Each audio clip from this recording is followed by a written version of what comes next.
জয় গুরু। খামখেয়ালি প্রাণ চ্যানেলে আপনাদের স্বাগত। আজ আমরা পড়ব ভাব বিনিময়। জয় গুরু। যে কোনো পাঠক কোনো কিছু পাঠ করার আগে শিরোনাম অর্থাৎ প্রবন্ধ বা কবিতার নাম আগে পড়ে তবেই প্রবন্ধ বা কবিতা পাঠ আরম্ভ করেন, তাই তো? এই প্রবন্ধের ক্ষেত্রেও তার ব্যতিক্রম নয় নিশ্চয়ই। কিন্তু এই প্রসঙ্গে একটা কথা বলে রাখি আপনাদের কাছে, প্রবন্ধের নামকরণ দেখে পাতা উল্টিয়ে দেবেন না যেন। একটু কষ্ট করে পাঠ করলে নিজেকে ধন্য মনে করবেন। ভাব বিনিময়, এটি ঠাকুরের কথা।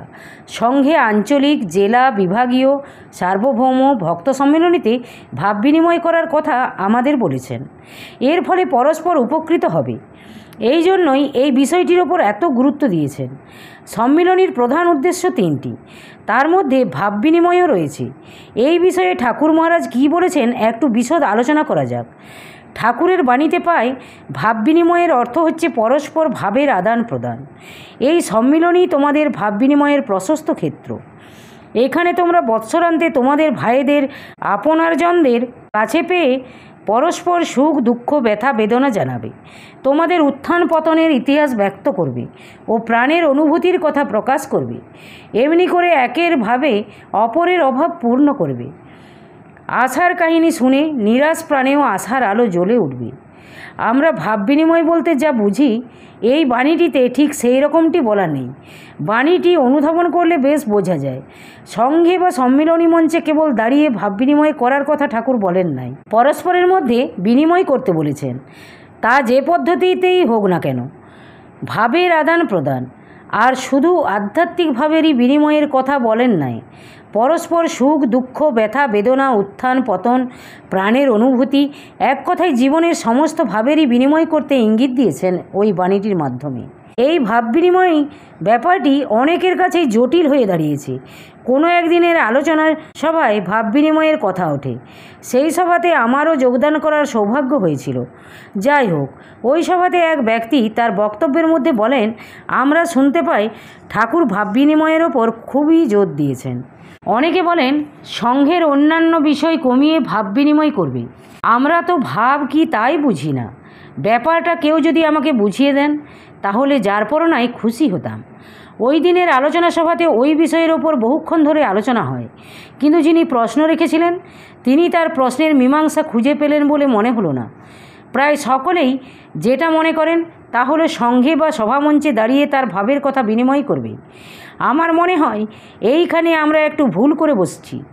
শুধু বক্তৃতার মাধ্যমেই ভাব বিনিময় হয় না, বহুভাবে এর বিনিময় হয়ে থাকে। আমরা দেখেছি সম্মিলনীতে কেউ সঙ্গীত গাইছেন আর দু চোখ বেয়ে অশ্রুধারা ঝরে পড়ছে। তিনি কি তার ভাব বিনিময় করছেন না? আমার মনে হয় উনি প্রকৃত ভাবের অধিকারী এবং তা নিঃশব্দে বিনিময় করে চলেছেন। আবার কেউ সংঘের মধ্যে প্রার্থনারত অবস্থায় অশ্রুপাত করছেন। ঠাকুরের আরতি কীর্তনের সময় দুই বাহু ঊর্ধ্বে তুলে কেউ উদণ্ড নৃত্য করছেন। আবার দেখা যায় কেউ বেশ সুন্দরভাবে ঠাকুরের ভাব অন্তরে চেপে রেখে সঙ্গীত গাইছেন। আর ভাবুক ব্যক্তি যারা, তারা নিজেকে ঠিক রাখতে না পেরে সকলের সম্মুখে উঠে নৃত্য শুরু করে দিচ্ছেন।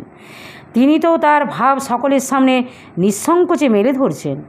এ সকল ঘটনা আপনারা প্রত্যেকেই প্রত্যক্ষ করেছেন। কাজেই শুধু সংঘে বা সভামঞ্চে দাঁড়িয়ে ভাব বিনিময় করা যায়, আর অন্যভাবে হয় না, এই বদ্ধ ধারণা আমাদের মন থেকে মুছে ফেলতে হবে সর্বাগ্রে। তাহলেই সমস্যার সমাধান হতে পারে। ঠাকুর সংঘের মধ্যে যে সমস্ত বিষয় রেখেছেন সবগুলির মাধ্যমেই ভাব বিনিময় হতে পারে। আসল কথা হলো ভাব চাই। ভাব থাকলেই তা বিনিময় হবেই হবে। কারণ আমরা সাধারণ মানুষ, ভাবকে চাপতে জানি না। তার প্রকাশ উপযুক্ত পরিবেশ হলেই হয়ে যায়। ঠাকুর কিন্তু ভাব চাপার কথাও বলেছেন।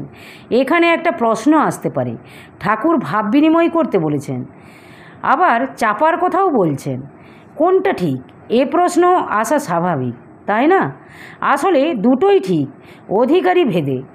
সাধক যারা আরও উপরে উঠতে চায় তাদের ক্ষেত্রে ভাব চাপাই ঠিক। কারণ ভাব চাপতে না পারলে বড় ভাব বা মহাভাব পাওয়া যেতে পারে না। সেজন্যই ছোট ছোট ভাবকে হৃদয়ে চেপে রাখতে হয়। আর আমরা হলাম অতি সাধারণ ক্ষুদ্র জীব, আমাদের ওই আশা সুদূর পরাহত। কাজেই যদি আমাদের সতীর্থদের কারো উপকার হয় ভাব বিনিময় করলে, তাহলে সেটাই হবে যথেষ্ট। আর তাছাড়া সংঘের মাধ্যমে ভাব বিনিময় করতে ঠাকুর নির্দেশ দিয়েছেন। এবং এটি উপযুক্ত ক্ষেত্র বা স্থান, কারণ এখানে অন্তরঙ্গরাই থাকেন, কাজেই ওই ক্ষেত্রে দোষাবহ নহে। অন্তরঙ্গদের কাছে বিনিময় করতে কোনো বাধা নেই, এতে ক্ষতি না হয়ে বৃদ্ধি হয়ে থাকে।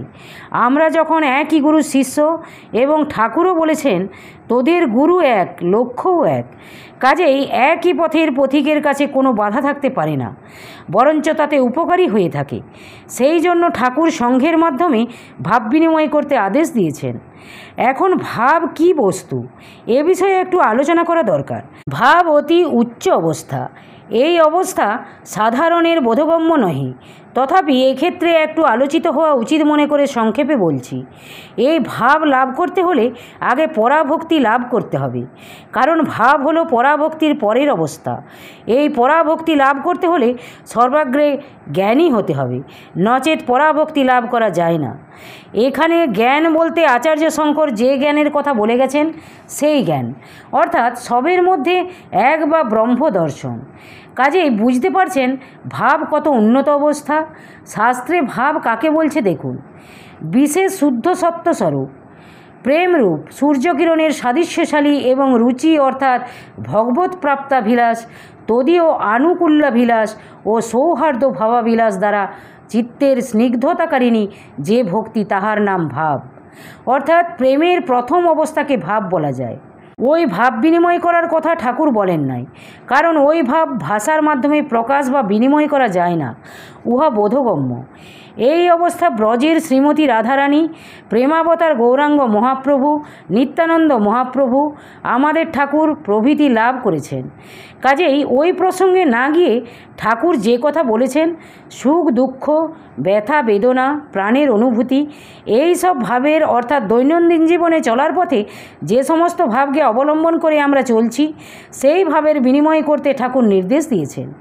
ঠাকুরের নির্দেশিত এই সাধারণ ছোট্টখাটো ভাবের কথাই বলতে চলেছি। ভাব কি তা বলতে পারছি না, কিন্তু ভাব প্রকাশ দেখে সকলে বলে দিচ্ছে, বা লোকটির কী সুন্দর ভাব, তাই না? আসলে ভাবকে ভাষায় প্রকাশ করা অসম্ভব ব্যাপার।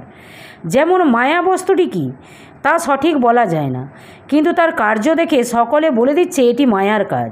অর্থাৎ মায়া যেমন কার্য দেখে অনুমেয়, তেমনি ভাব বস্তুটি কী তা বলা যাচ্ছে না, কিন্তু তার প্রকাশ দেখে অনুমান করছে এটি ভাব। মানুষের সমস্ত জীবনটাই ভাবের সমষ্টি বলা যেতে পারে। ভাব সত্য বস্তু, এর প্রকাশ যন্ত্র হচ্ছে দেহ। এই দেহের মাধ্যমেই ভাবের প্রকাশ ঘটে থাকে। ভাব প্রত্যেকের মধ্যেই আছে, তা সুপ্তভাবে। এর প্রকাশ ঘটাতে হলে অভাববোধ কমাতে হবে। যার যত অভাববোধ বেশি, তার মধ্যে ভাবের প্রকাশ তত কম। মহাপুরুষদের মধ্যে ভাবের প্রকাশ হয় ব্যাপকভাবে, কারণ তাদের মধ্যে অভাববোধ একেবারে শূন্য, সেই জন্য তাদের মধ্যে ভাবের প্রকাশ বেশি। তাহলে দেখা যাচ্ছে ভাবের আধিক্য ঘটাতে হলে অভাববোধ দূর করতে হবে। এই অভাববোধই ভাবের পরিপন্থী বা অন্তরায়। এই অভাববোধই ভাবকে ঢেকে রেখেছে। আমরা বহির্জগৎ নিয়ে মেতে আছি, কাজেই ভাবের কথা বুঝতে অসুবিধা হবেই। আসলে ভাব দিয়েই এই জগৎ গঠিত। এ জগতে ভাবের আদান প্রদান সবসময় হচ্ছে, কিন্তু আমরা বুঝতে পারছি না, তাই তো? বিষয়টি উপমা দ্বারা বোঝাবার চেষ্টা করছি।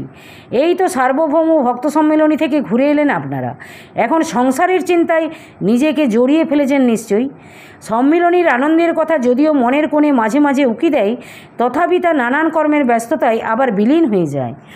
এই তো অবস্থা। যাই হোক, ওই সম্মিলনী ক্ষেত্রে গিয়ে প্রত্যেকে ওই 3 দিন সংসারের কথা একেবারে ভুলে গিয়ে ঠাকুরের চিন্তায় ও আনন্দে মশগুল হয়েছিলেন। এর কারণ কি? কারণ আর কিছুই না, ওই ভাবের আদান প্রদান। একটু আগে বলেছি না, এই জগতে সবসময় ভাবের আদান প্রদান চলছে। এক্ষেত্রেও তাই। ওইখানে অর্থাৎ সম্মিলনী ক্ষেত্রে ঠাকুরের ভাব এত ব্যাপক আকার ধারণ করে, যার ফলে ওই ভাব পাত্র অপাত্র সবার মধ্যে সমভাবে ক্রিয়া করে। জল যেমন নিম্ন দিকে প্রবাহিত হয়, ভাবও তদ্রূপ। যার আধার স্বচ্ছ, নির্মল, অভাববোধ কম, তিনি ধরে রাখতে পারেন। আর যার আধার মলিনতায় ভরা, ওই সম্মিলনী ক্ষেত্র ত্যাগ করার সাথে সাথে শেষ হয়ে যায়। যদি কোনো দিন কোনো মহাপুরুষের সান্নিধ্যে গিয়ে থাকেন, তাহলে দেখবেন আপনার ভাব চাপা পড়ে গিয়ে ওই মহাপুরুষের ভাবই আপনার ওপর ক্রিয়া করছে। যদি কোনো তীর্থস্থানে বা মন্দিরে গিয়ে থাকেন, তাহলে সেখানেও দেখবেন ওই একই ব্যাপার। দরকার, অর্থাৎ ওই মন্দিরে সাত্ত্বিক ভাব আপনার ওপর ক্রিয়া করবে। তীর্থস্থানগুলির এত মাহাত্ম্য কেন? এর যদি ইতিহাস খুঁজে দেখা যায় তাহলে দেখবেন ওই স্থানে কোনো মহাপুরুষ বাস করেছিলেন, তারই তপশক্তির ভাব ওই স্থানে এখনও ক্রিয়া করছে। আগে বলেছি না, ভাব সত্য বস্তু, সত্যই তাই, কারণ সত্য বস্তুর ক্ষয় নাই, তারই প্রমাণ ওই তীর্থস্থানগুলি। আজও সেই ভাব বর্তমান এবং নিঃশব্দে তা মানুষের মধ্যে ক্রিয়া করে চলেছে। এই ভাবের কথা বুঝতে হলে অন্তর্মুখী হতে হবে, বহির্মুখী মন দিয়ে বোঝা যায় না। এই ভাবের কথা আরও সহজ করে বলতে গেলে বলতে হয়, ভাব হচ্ছে গুরু বা ভগবানের প্রতি ব্যাকুলতা। যদিও ব্যাকুলতা ভাব নয়, তথাপি ব্যাকুলতাই ভাবকে পাইয়ে দেবার রাস্তা বা পথ। সংঘের মধ্যে যেগুলিকে আমরা সত্যিকারের ভাব বিনিময় বলে মনে করি, দেখবেন তাদের মধ্যে ব্যাকুলতা ভাবটি বেশ সুন্দরভাবে ফুটে উঠেছে। এই ব্যাকুলতা লাভই হলো আসল কথা। বিষয়, বৈভব, টাকা কড়ি, স্ত্রী, পুত্র, কন্যা এদের বিরহে চোখের জল থামে না। ছিন্ন কপতের ন্যায় গড়াগড়ি পর্যন্ত দিতে দেখা যায়, কিন্তু গুরু বা ভগবানের জন্য এক ফোঁটা চোখের জলও ফেলতে পারি না। এমতো অবস্থায় ভাবগ্রাহী জনার্দনের ভাব লাভ করা কত কঠিন ব্যাপার তা সহজেই অনুমেয়। এতক্ষণের আলোচনাতে এটাই স্পষ্ট যে ঠাকুর মহারাজ আমাদের সেই উচ্চ ভাবের বিনিময়ের কথা বলেন নাই। আর সঙ্ঘে বা সভামঞ্চে দাঁড়িয়েই শুধু ভাব বিনিময় হয়, অন্যভাবে হয় না, এ ধারণাও ঠিক নয়। সঙ্ঘে প্রার্থনা, আরতি, কীর্তন এসবের মধ্যেও ভাব বিনিময় করা যায়। এছাড়া পরস্পরের মধ্যে বার্তালাপের দ্বারাও ভাব বিনিময় হতে পারে, অর্থাৎ প্রত্যেকের সুখ, দুঃখ, ব্যথা, বেদনার কথা আলোচনা করে হৃদয়ের পুঞ্জীভূত গ্লানিকে দূর করে নিজেকে হালকা করে নেওয়া যায়। এ ঘটনা আমাদের অজানা নয় এবং ইহা প্রায় প্রত্যেকের জীবনেই ঘটে থাকে। তাই পরিশেষে পাঠকবৃন্দকে জানাই, এই ভাব বিনিময় প্রসঙ্গকে নিজেদের জটিল ভাবনা দ্বারা আরও জটিলতর না করে ঠাকুরের বাণীটিকে সহজ সরলভাবে গ্রহণ করতে পারলে আর কোনো অসুবিধাই থাকতে পারে না। জয় গুরু, জয় গুরু। আজ এই পর্যন্তই। যদি আপনাদের ভালো লেগে থাকে তাহলে চ্যানেলটিকে সাবস্ক্রাইব করে সাথে থাকবেন। জয় গুরু, জয় গুরু।